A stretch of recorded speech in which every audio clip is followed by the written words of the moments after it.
करते हैं कि आप लोग सब खैरियत से होंगे। जिन बच्चों ने अभी मैट्रिक किया है और जो बच्चे अभी साइंस सब्जेक्ट लेंगे, तो उनके लिए है कि आज हम केमिस्ट्री का पहला लेक्चर डिस्कस करने जा रहे हैं, जिसमें चैप्टर नंबर 1 को आज हम डिस्कस करेंगे। चैप्टर 1 का एक न्यूमेरिकल आपके साथ डिस्कस करेंगे, जो कि होगा मास मास रिलेशनशिप। चैप्टर के अंदर बेसिकली एक रिलेशनशिप के बारे में पूछा जाता है, जिसका नाम है मास मास रिलेशनशिप। इस रिलेशनशिप के अंदर क्या होता है कि आपको किसी पर्टिकुलर रिएक्टेंट का या प्रोडक्ट का मास दे दिया जाता है और आपसे पूछा जाता है कि भाई अगर फ़लाँ चीज़ प्रोड्यूस हो तो उसका मास कितना होगा। तो ये क्वेश्चन बहुत ही आसान है। आसान तरीके से मैं आपको करवाता हूँ कि भाई किस तरीके से एक प्रोडक्ट का मास दे दिया जाएगा और दूसरे प्रोडक्ट का मास फाइंड आउट करने को बोलेगा। एग्जाम्पल लें कि आपके पास कार्बन मौजूद है, आपके पास कार्बन मौजूद है। इस कार्बन को आपने बर्न करना है। बर्न करने से मुराद कार्बन को आपने जलाना है। बेसिकली जब ये कार्बन जलेगा तो कार्बन जो है वो ऑक्सीजन की प्रेजेंस में जलेगा। तो अब कार्बन ऑक्सीजन की प्रेजेंस में जल रहा है और कौन सी गैस प्रोड्यूस कर रहा है? Carbon dioxide. फर्ज कर लेते हैं, क्या कौन सी गैस प्रोड्यूस कर रहा है? Carbon dioxide. अभी जो कार्बन डाइऑक्साइड प्रोड्यूस हुई है, तो सवाल ये आएगा कि फ़र्ज़ कर लें आपने कार्बन लिया था 50 ग्राम, तो आपसे पूछा जाएगा कि भाई बताएं 50 ग्राम अगर कार्बन लिया जाए तो कितनी कार्बन डाइऑक्साइड गैस प्रोड्यूस होगी। अब देखें मास मास रिलेशनशिप में पता कैसे लगेगा कि मास गिवन है। देखिए मास का जो यूनिट होता है वो होता है ग्राम।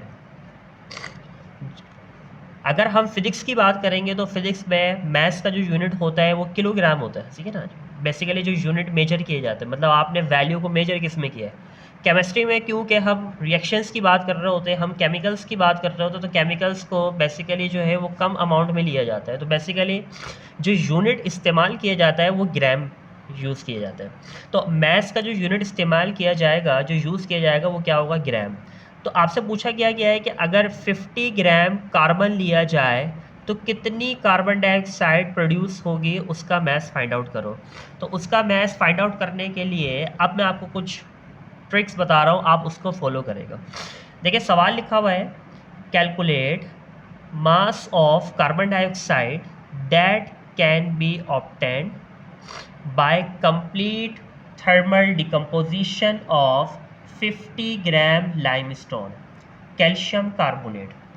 आपको इस सवाल में एक इक्वेशन गिवन होगी। सवाल पूछा गया है कि अगर 50 ग्राम लाइमस्टोन कैल्शियम कार्बोनेट लिया जाए, उसको थर्मल डिकम्पोज किया जाए। क्या मतलब कि अगर इसको हीट दिया जाए तो ये डिकम्पोज हो जाएगा। डिकम्पोज का मतलब होता है ये ब्रेक डाउन हो जाएगा।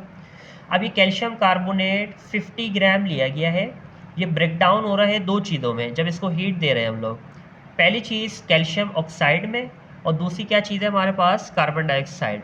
तो हमसे पूछा गया है कि आप सिर्फ मास बता दें कि कार्बन डाइऑक्साइड गैस का कितना प्रोड्यूस होगा। तो इस सवाल को सॉल्व कैसे करते हैं? सबसे पहले हम डेटा बना लेते हैं सवाल का कि इस सवाल में दिया हुआ क्या है। तो सबसे पहले हम इसका डेटा बनाते हैं। आपको मास दिया हुआ है, कितना दिया हुआ है? कैल्शियम कार्बोनेट का 50 ग्राम। तो हम लिख देते हैं मास ऑफ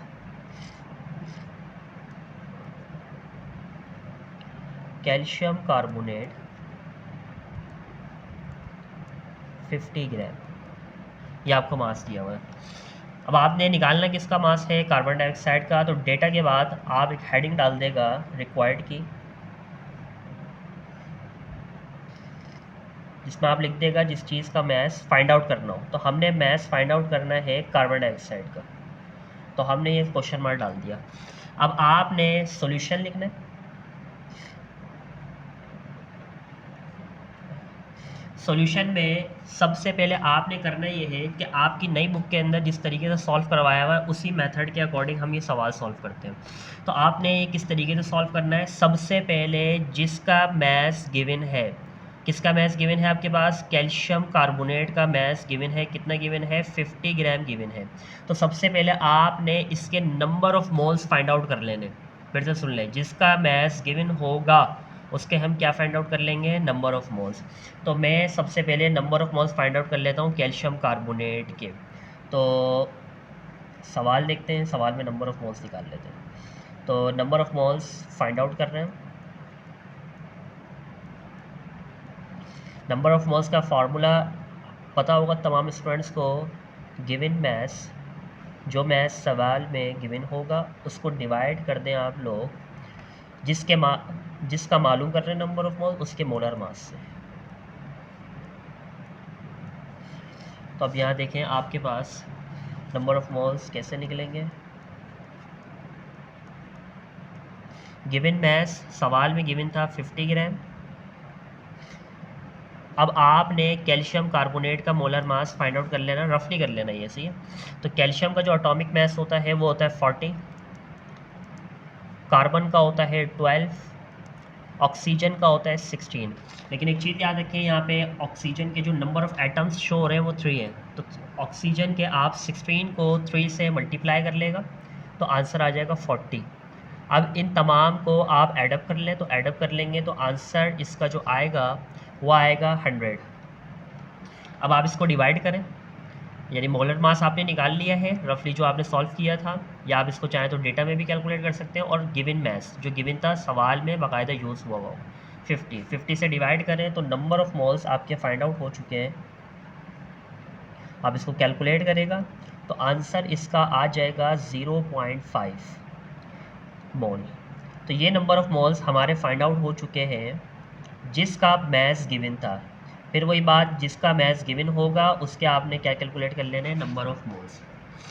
अब इस सवाल का दूसरा हिस्सा क्या होगा हमारे पास कि आपको अब कैल्शियम कार्बोनेट का जिसका मैस दिया हुआ था उसकी मदद से कितना कार्बन डाइऑक्साइड के नंबर ऑफ मोल प्रोड्यूस हो रहे हैं, अब मोल कंपैरिजन करना है आपने। तो अब आप यहाँ देखें, कैल्शियम कार्बोनेट से पहले कोई नंबर नहीं लिखा हुआ, तो यहाँ पे क्या बोला जाएगा, यहाँ पर सपोज किया जाएगा ये 1 है। यहाँ पर भी कार्बन डाइऑक्साइड से पहले कोई नंबर नहीं है, तो यहाँ पर भी क्या होगा 1। ये दरअसल ये जो नंबर होते हैं कोफिशिएंट, ये मोल्स कहलाते हैं। अब यहाँ पर क्या सपोज करेंगे कि 1 मोल अगर कैल्शियम कार्बोनेट लिया गया है तो कितना कार्बन डाइऑक्साइड के मोल प्रोड्यूस कर रहा है, 1 मोल कार्बन डाइऑक्साइड के प्रोड्यूस कर रहा है। तो अगर आप यहाँ देखें इक्वेशन बनाएं, 1 मोल ऑफ कैल्शियम कार्बोनेट अगर लिया गया तो कितने मोल कार्बन डाइऑक्साइड के प्रोड्यूस करेगा, 1 मोल। अब यहाँ 1 भी हो सकता था, 2 भी हो सकता था, 3 भी हो सकता था। अब देखें यहाँ पर तो 1 लिखा हुआ है, लेकिन बाद औक़ात यहाँ पे कहीं पर 2 लिखा हुआ होता है, कहीं पर 3 लिखा होता है, तो 3 फिर आप लिखेंगे 3 mole of calcium carbonate is produce 3 मोल, जो भी होगा आप यहाँ पर लिख लेंगे। सेकेंड स्टेप जो होगा इसका वो होगा कि ये जो 1 यहाँ पे मल्टीप्लाई हो रहा मोल के साथ, आपने एरो के बाद लाके इसके साथ डिवाइड करवा देना है। लेकिन अब आप यहाँ देखें, अगर मैं इस 1 को यहाँ पर लाके डिवाइड भी करवाता हूँ तो इक्वेशन पे कोई भी फ़र्क नहीं पड़ेगा। लेकिन अगर यहाँ पर 2 या 3 या कोई भी नंबर लिखा होता तो लाजमी तौर पर मुझे यहाँ पे लाके उसको डिवाइड करना पड़ता। तो अभी तो मेरे को वहाँ पर लाने की कोई ज़रूरत नहीं है, तो सेकंड स्टेप में तो ये होता, लेकिन अभी यहाँ पे सेकंड स्टेप नहीं हो सकता। अब इसके बाद थर्ड स्टेप क्या होगा कि थर्ड स्टेप में जो आपने जिसका मास गिवन था उसके जो नंबर ऑफ मोल्स निकाले थे, आपने इस पूरी इक्वेशन को उसको दोनों साइड पर क्या कर देना है, मल्टीप्लाई कर देना। फिर बता रहा हूँ, जो नंबर ऑफ मोल्स आपने निकाले थे कैल्शियम कार्बोनेट के जिसका मास गिवन था उसको दोनों साइड पे आप क्या कर देंगे, मल्टीप्लाई कर देंगे। तो मैं क्या करने जा रहा हूँ, दोनों साइड पे मल्टीप्लाई, तो मैंने 1 से भी मल्टीप्लाई कर दिया,